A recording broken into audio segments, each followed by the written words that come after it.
الحمد للہ نحمده ونصلي ونسلم على رسوله الكريم اما بعد فاعوذ باللہ من الشیطان الرجیم بسم اللہ الرحمن الرحیم قل لا اسألكم علیہ اجرا الا المودة فی القربى آمنت باللہ صدق اللہ مولانا العظیم وبلغنا رسولہ النبی الکریم الامین ان اللہ وملائکتہ یصلون علی النبی یا ایھا الذین آمنوا صلوا علیہ وسلموا تسلیما الصلاة والسلام علیک یا سیدی یا رسول اللہ وعلی آلک واصحابک یا حبیب اللہ۔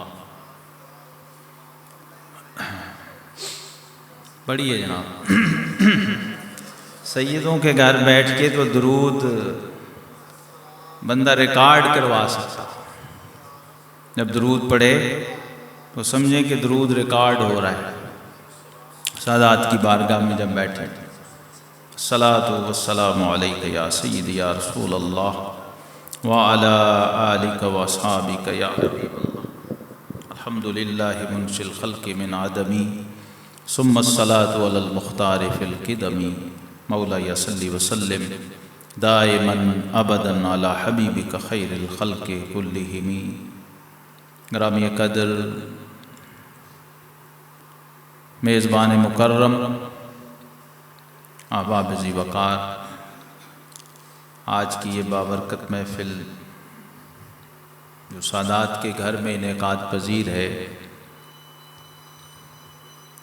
ہمارے لیے اعزاز و سعادت ہے۔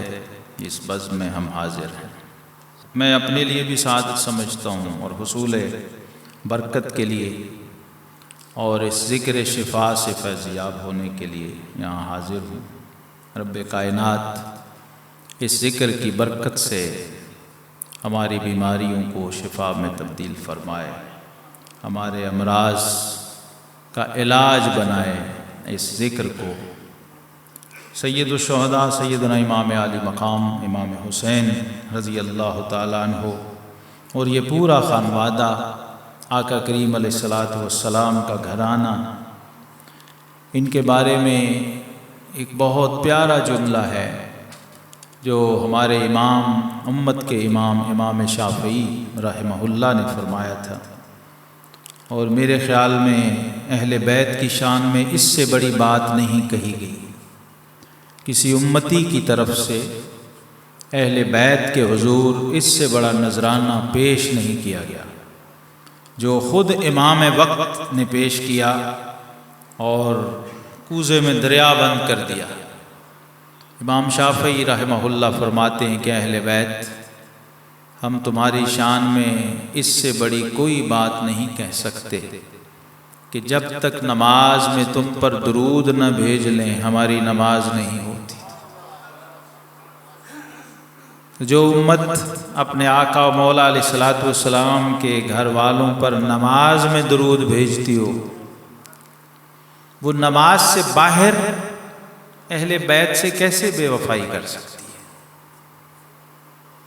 میری سمجھ سے باہر ہے کہ لوگوں نے یہ نماز کے اندر جو درود رکھا گیا ہے اس پہ غور نہیں کیا، ورنہ تو پوری امت کو جوڑنے کے لیے یہ درود کافی تھا۔ اس پہ اگر غور کر لیتے کہ رب کائنات نے قرآن پاک میں جب حکم دیا تھا تو اس میں اہل بیت کا ذکر نہیں ہے۔ اللہ نے جب درود کا حکم دیا تو فرمایا یا ایھا الذین آمنوا صلوا علیہ وسلموا تسلیما، کہ میرے محبوب پر صلاۃ اور سلام بھیجنا۔ لیکن جب صحابہ کرام علیہم رضوان یہ آیت سن کے بارگاہ رسالت مآب صلی اللہ علیہ وسلم میں گئے، یہ بھی مزے کی بات ہے کہ آیت اترنے پر صحابہ کرام نے درود پڑھنا شروع نہیں کر دیا، بلکہ صاحب درود کی بارگاہ میں گئے اور جا کے عرض کیا کیف نصلی علیک فی صلاتنا یا رسول اللہ صلی اللہ علیہ وسلم۔ عرض کیا حضور، ہمارے رب نے حکم دیا ہے ہمیں کہ آپ پر سلام بھیجیں اور صلاۃ بھیجیں، تو آقا سلام تو آپ ہمیں عطا فرما چکے، یہ جو ہم اتحیات کے اندر پڑھتے ہیں تشہد میں السلام علیک ایھا النبی ورحمۃ اللہ وبرکاتہ، تو کہا کہ سلام تو آپ نے ہمیں عطا فرما دیا، سکھا دیا ہے، اب ہمیں صلاۃ بھی سکھا دیں، درود کیسے بھیجیں اور نماز میں درود کیسے بھیجیں، خاص طور پہ جو الفاظ تھے کیف نصلی علیک فی صلاتنا، اپنی نمازوں میں کیسے آپ پر درود بھیجیں۔ تو آقا کریم علیہ الصلوۃ والسلام نے یہ درود عطا فرمایا تھا کہ جب نماز میں درود پڑھنا ہو تو یوں کہنا اللہم صلی علی محمد وعلی آل محمد کما صلیت علی ابراہیم وعلی آل ابراہیم انک حمید مجید۔ جب بھی یہ درود میں غور سے پڑھتا ہوں نا تو مجھے صفدر صاحب پھر یہ شعر جو اقبال کا ہے وہ ذہن میں تازہ ہوتا کہ غریب و سادہ و رنگین ہے داستان حرم، نہایت اس کی حسین ابتدا ہے اسماعیل۔ کبھی درود ابراہیمی کے تناظر میں دیکھیے تو یہ شعر اور واضح ہو جاتا ہے، کھل جاتا ہے بندے کے ذہن پر کہ یہ آل محمد اور آل ابراہیم کا آپس میں کیسا گہرا رشتہ اور تعلق تھا کہ دونوں کو درود ابراہیمی کے اندر رکھا گیا، اور جب درود کی تعلیم دی گئی، درود سکھایا گیا تو آل ابراہیم پر بھی درود بھجوایا اور آل محمد صلی اللہ تعالیٰ علیہ وسلم پر بھی درود بھجوایا۔ اس کا مطلب یہ ہے کہ وہ جو سلسلہ سیدنا ابراہیم علیہ السلام سے شروع ہوا تھا، قربانیوں کی جو داستان آپ نے جس کی بنیاد رکھی تھی، اس کی تکمیل کربلا کے میدان کے اندر ہوئی ہے، اور اس پر مفسرین نے لکھا ہے وَفَدَيْنَاهُ بِذِبْحٍ عَظِيمٍ کے تحت کہ اللہ رب العالمین کے جلیل القدر پیغمبر کا فدیہ صرف ایک دمبا تو نہیں ہو سکتا تھا، جناب اسماعیل علیہ السلام کا فدیہ کیا ایک دمبے سے پورا ہو جائے؟ جناب خلیل نے قربانی دینی ہے بارگاہ رب جلیل میں اور اپنے بیٹے کو لٹایا ہوا ہے، اور مفسرین یہاں سرگرداں ہیں، حیران ہیں کہ فدیہ بھی کہا ہے اور اسے ذبح عظیم بھی کہا، وَفَدَيْنَاهُ بِذِبْحٍ عظیم۔ اور عجیب نکتہ اس میں یہ ہے کہ قربانی کا تقاضا جس نے کیا تھا قربانی اسی نے ہونے نہیں دی، تو اب فدیہ اسی کے ذمہ تھا نا۔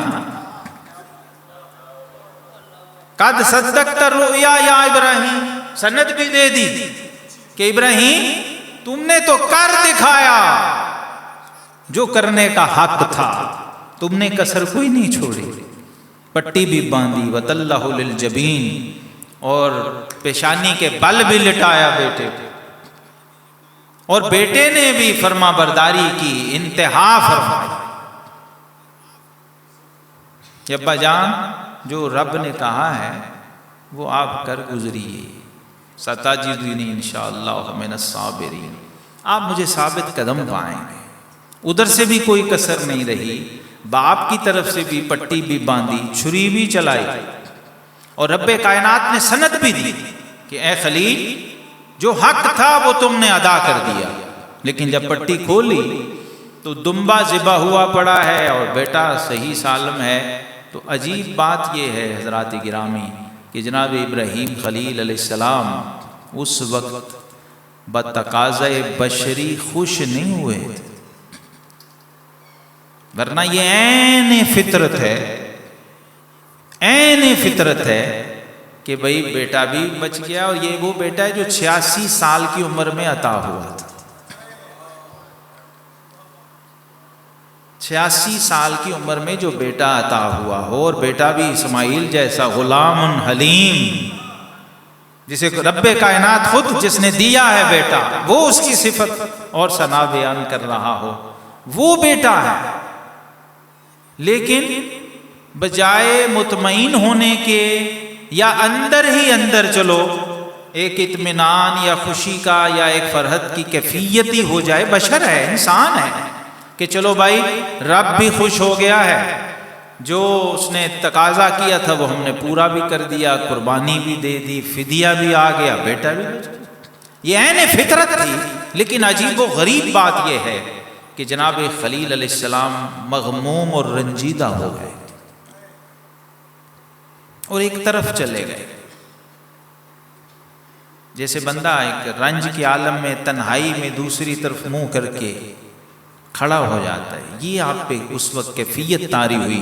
تو رب کائنات نے فرمایا کہ اے خلیل اب کیا پریشان ہے، سب معاملے تو ہو گئے، ہم نے قبول بھی کر لیا، آپ نے کر بھی دکھایا، سچا کر دیا اپنے خواب کو، اب کیا مسئلہ ہے؟ تو جناب خلیل کی حقانیت، صداقت اور اخلاص کی یہ معراج تھی۔ بارگاہ الہی میں عرض کیا کہ مولا کریم جب میں نے پٹی کھولی تو میرے دل پہ وہ کیفیت، وہ قیامت ٹوٹی نہیں جو رگ اسماعیل سے خون بہنے کے بعد میرے اوپر طاری ہونی تھی۔ اگر میں جناب اسماعیل کی کٹی ہوئی رگ دیکھتا اور اس سے خون بہتا ہوا دیکھتا، پھر جو میرے اوپر گزرتی وہ نہیں گزری، میں اس لیے پریشان۔ اس چیز نے مجھے رنجیدہ کر دیا ہے کہ شاید کہیں کوئی کوتاہی رہ گئی ہے یا کیا ہوا ہے، بہرحال ایک قلق ہے مجھے کہ میں اپنی قربانی پوری نہیں کر سکا۔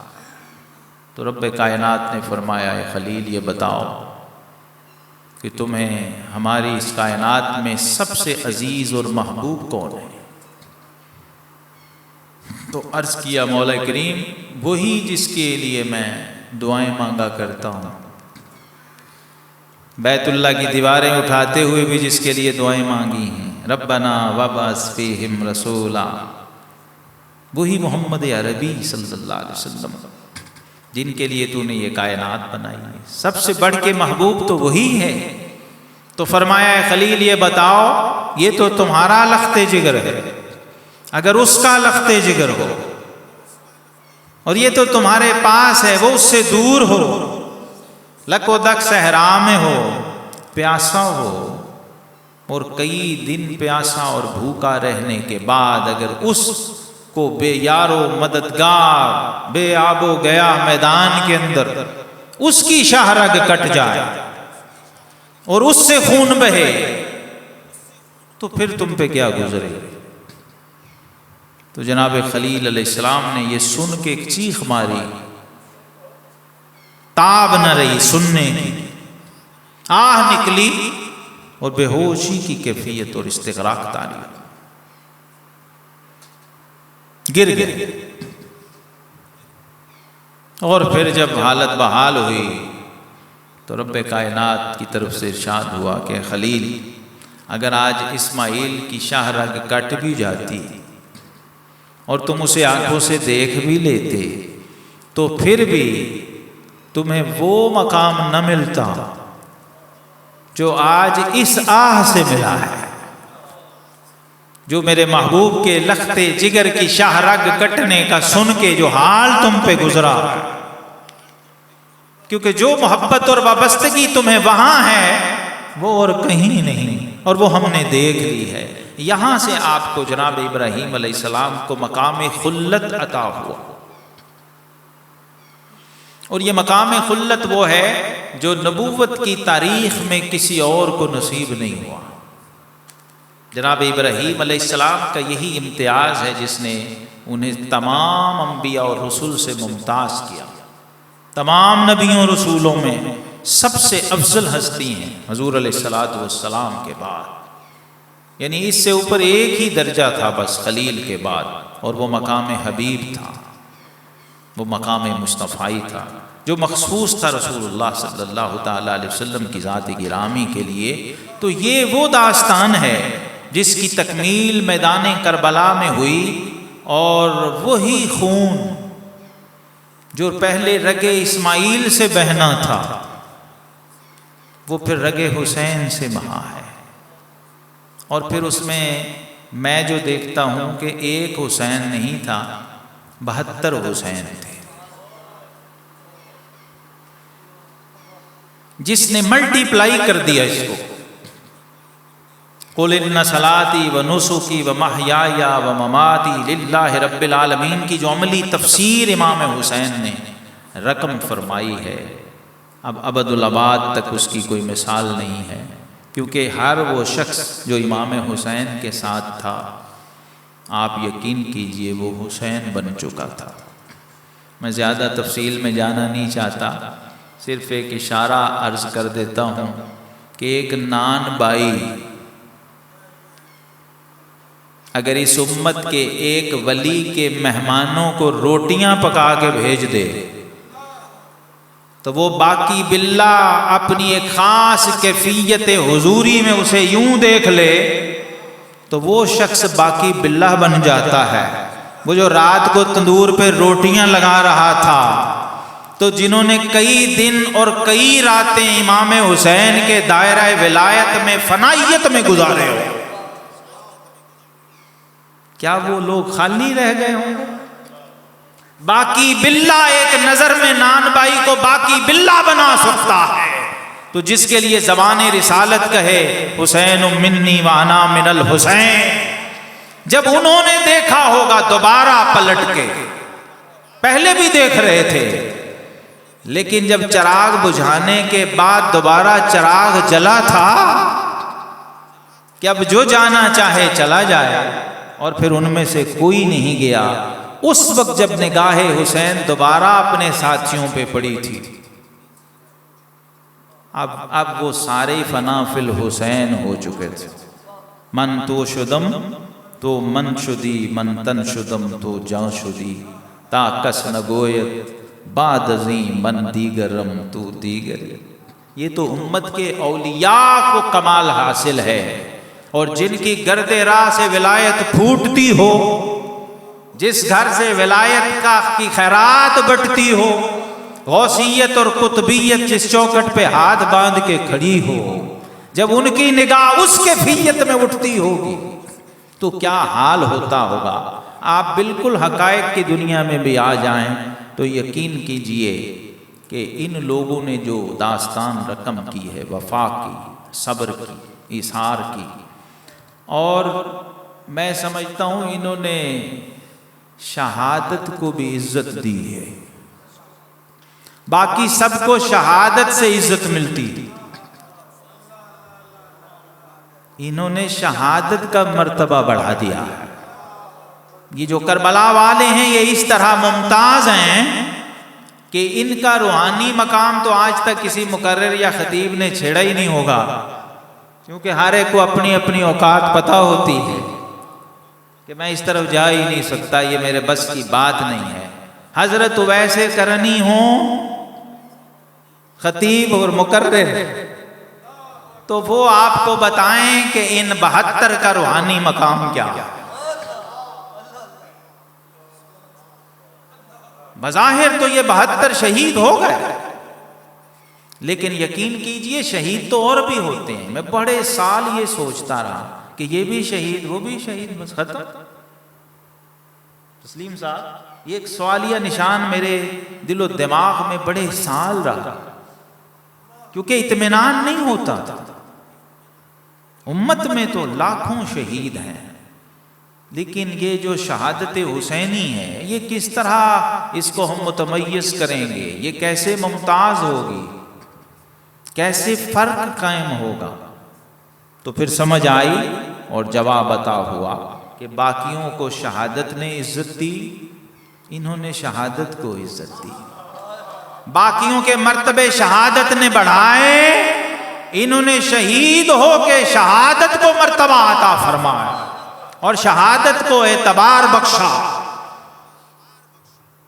اور نجم افندی مجھے یاد آ گئے، انہوں نے کہا تھا صورت گرے ازل نے تیرے اعتبار پر، صورت گرے ازل نے تیرے اعتبار پر ایک مشت خاک تھی جسے انسان بنا دیا۔ انہوں نے اعتبار بخشا ہے شہادت کو، اور اس کے بعد پھر جتنی بھی کربلائیں ہوئی ہیں اور جتنے بھی حسین کھڑے ہوئے ہیں، وہ سارا ہی فیضان کربلا تھا، وہ امام عالی مقام کا احسان تھا۔ اب آج جب 2016 میں ہم کربلا کو دیکھتے ہیں تو میں تو یہ مانتا ہوں اور میرا یہ عقیدہ ہے کہ کربلا ابھی جاری ہے۔ لوگ سمجھتے ہوں گے کربلا ختم ہو گئی ہے، کربلا ختم ہونے والا سلسلہ نہیں ہے۔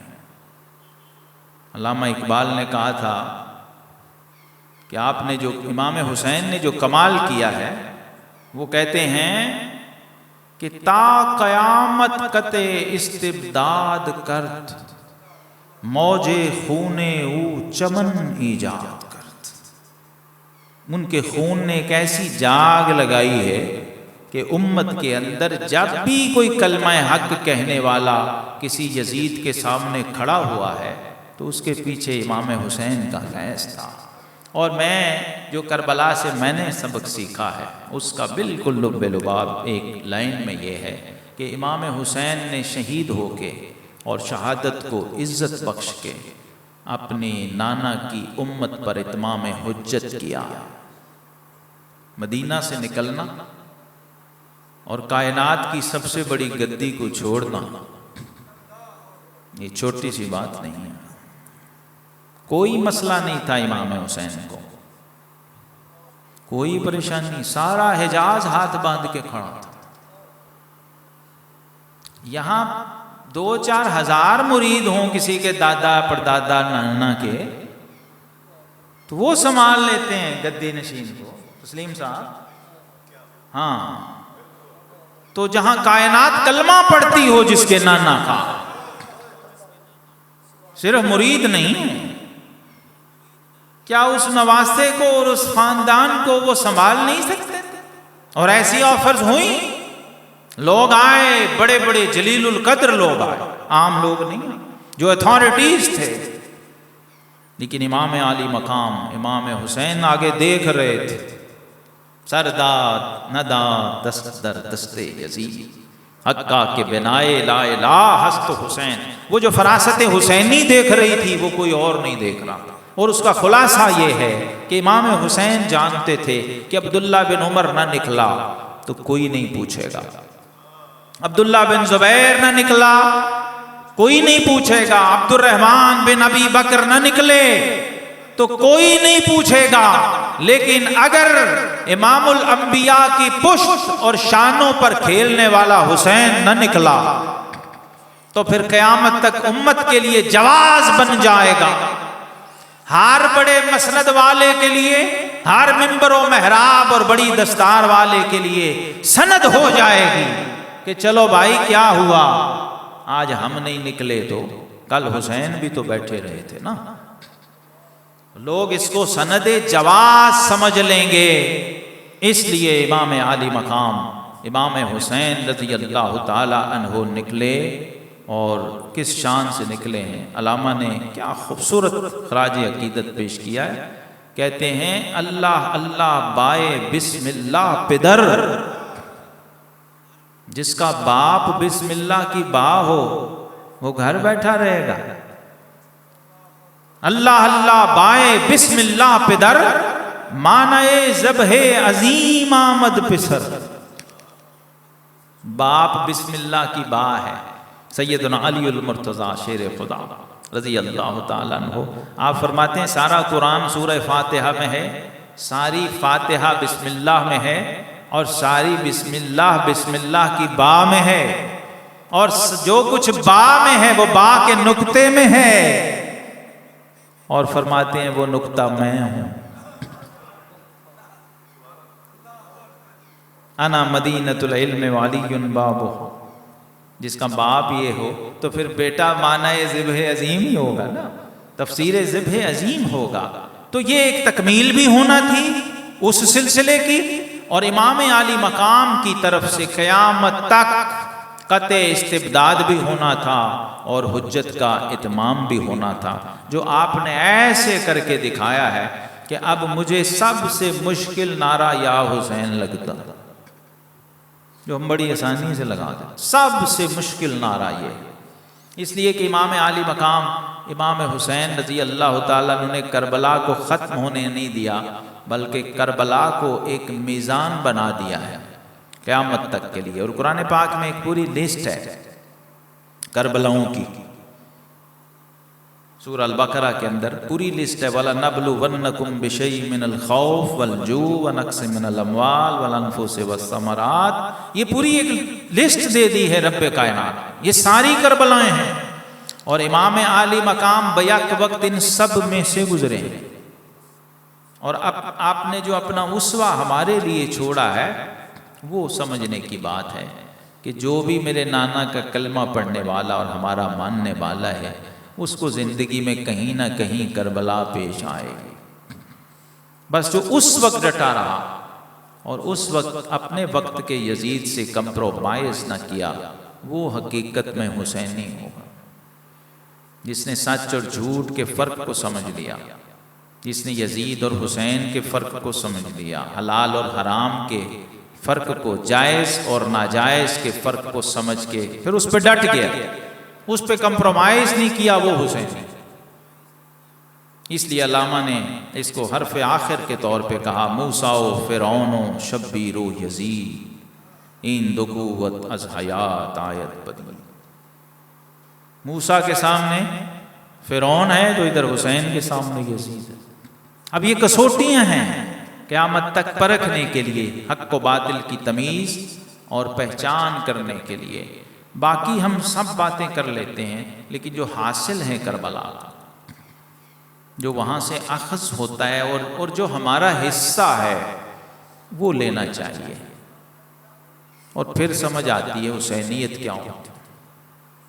کبھی بندہ جب اس میں سے خود گزرے حق اور باطل کے مارکے سے تو پھر مزہ آتا اور پھر سمجھ آتی ہے حسینیت کیا ہے. اس لیے کہ امام عالی مقام امام حسین اس واقعے سے پہلے ایک فرد کا نام تھا، اس واقعے کے بعد حسین ایک نظام کا نام ہے.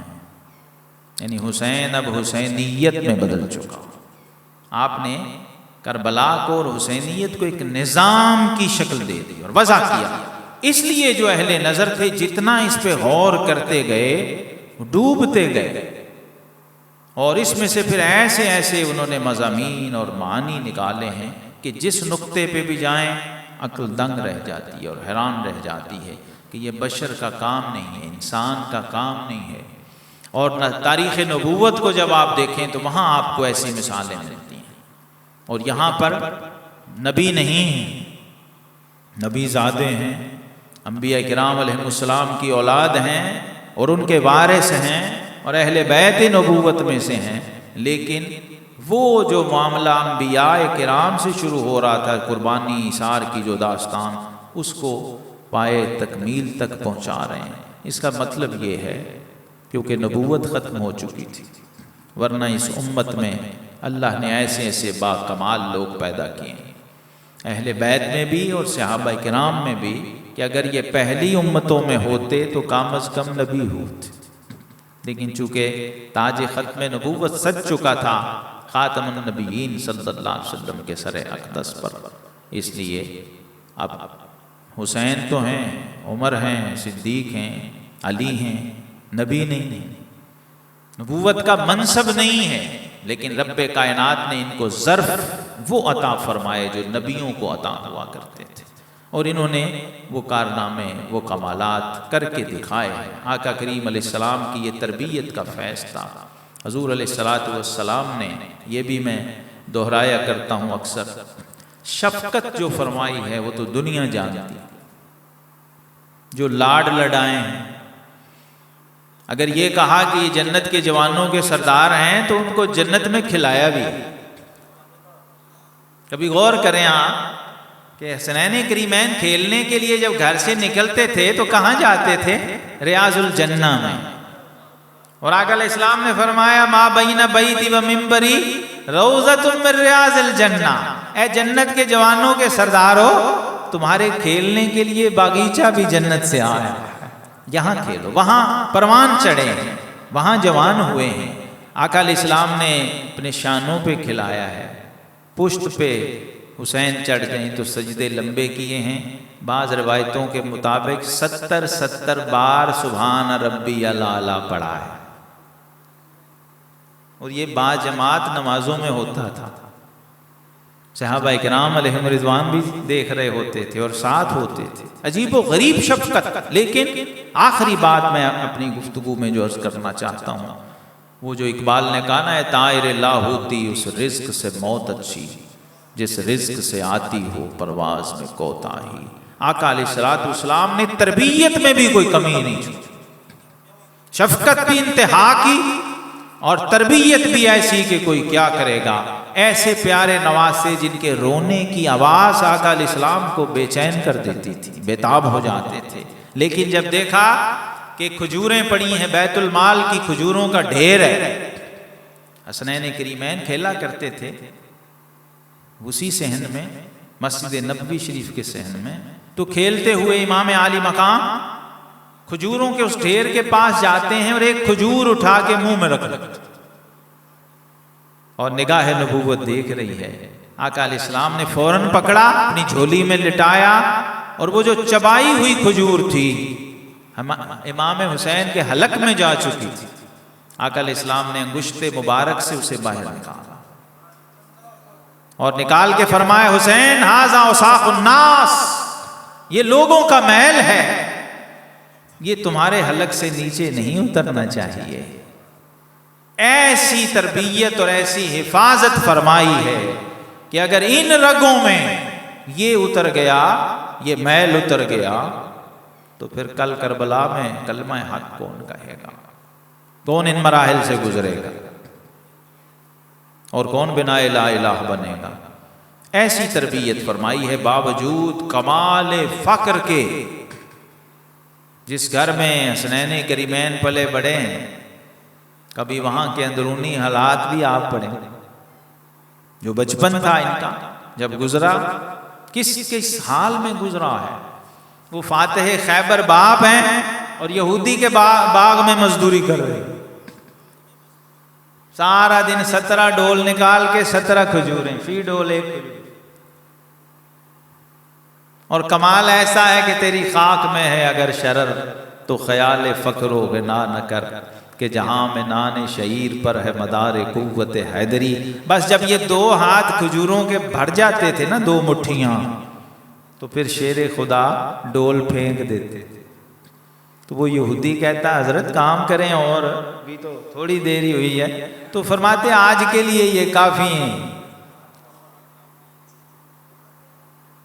یہ گھرانہ تھا، یہ امام حسین اور امام حسن مجتبی اس گھر کے اندر پروان چڑھے ہیں اور اس باپ کے زیر سایہ تربیت پائی ہے. اور آقا کریم علیہ الصلوۃ والسلام نے تربیت فرمائی، اور اس ساری تربیت کا نتیجہ کربلا کے اندر چشم فلک نے دیکھا، کائنات نے دیکھا، اور قیامت تک لوگ دیکھتے رہیں گے. امام عالی مقام کے حضور ایک منظوم ہدیہ میں عرض کرتا ہوں. ایک قطعہ ہے کہ حسین گلشن زہرا کا ایک معطر پھول، حسین گلشن زہرا کا ایک معطر پھول، حسین مظہر اوصاف مرتضائی ہے. حسین گلشن زہرا کا ایک معطر پھول، حسین مظہر اوصاف مرتضائی ہے. حسین وارث سرمایہ شہ لولاک، حسین وارث سرمایہ شہ لولاک، حسین قاسم فیضان مصطفائی ہے. حسین وارث سرمایہ شہ لولاک، حسین قاسم فیضان مصطفائی ہے. اور کچھ شعر منقبت کے ہیں. مصداق حرف آیہ تطہیر ہیں حسین، مصداق حرف آیہ تطہیر ہیں حسین، مرآت لا الہ کی تنویر ہیں حسین. مصداق حرف آیہ تطہیر ہیں حسین، مرآت لا الہ کی تنویر ہیں حسین. آئینہ استعانت صبر و صلات کا، وہ جو نماز سے پوچھا تھا آپ نے جو پڑھا، آئینہ استعانت صبر و صلات کا، آیات بینات کی تفسیر ہیں حسین۔ باقیوں نے تو تفسیریں لکھی ہیں، امام حسین نے خود تفسیر بن کے دکھایا، اور مظہر ہیں سر آیہ ذبح عظیم کا، مظہر ہیں سر آیہ ذبح عظیم کا، ایک لازوال خواب کی تعبیر ہیں حسین۔ مظہر ہیں سر آیہ ذبح عظیم کا، ایک لازوال خواب کی تعبیر ہے، ایک لازوال خواب کی تعبیر ہیں حسین۔ اور سیرت میں خلق سرور کونین کی شبیہ، سیرت میں خلق سرور کونین کی شبیہ، صورت میں بھی حضور کی تصویر ہے حسین۔ سیرت میں خلق سرور کونین کی شبیہ، صورت میں بھی حضور کی تصویر ہیں حسین۔ اور پردیس میں ہر ایک غریب الوطن کا ناز، پردیس میں ہر ایک غریب الوطن کا ناز، تشنا لبی کی دہر میں توقیر ہیں حسین، تشنا لبی کی دہر میں توقیر ہیں حسین۔ سیراب کر دیا چمن دین مصطفیٰ، سیراب کر دیا چمن دین مصطفیٰ، تا حشر روح نعرہ تکبیر ہیں حسین۔ حاصل ہے مجھ کو بیعت شبیر کا شرف، حاصل ہے مجھ کو بیعت شبیر کا شرف، شہزاد میں مرید ہوں اور پیر ہیں۔ حاصل ہے مجھ کو بیعت شبیر کا شرف، حاصل ہے مجھ کو بیعت شبیر کا شرف، شہزاد میں مرید ہوں اور پیر ہیں حسین۔ وآخر دعوانا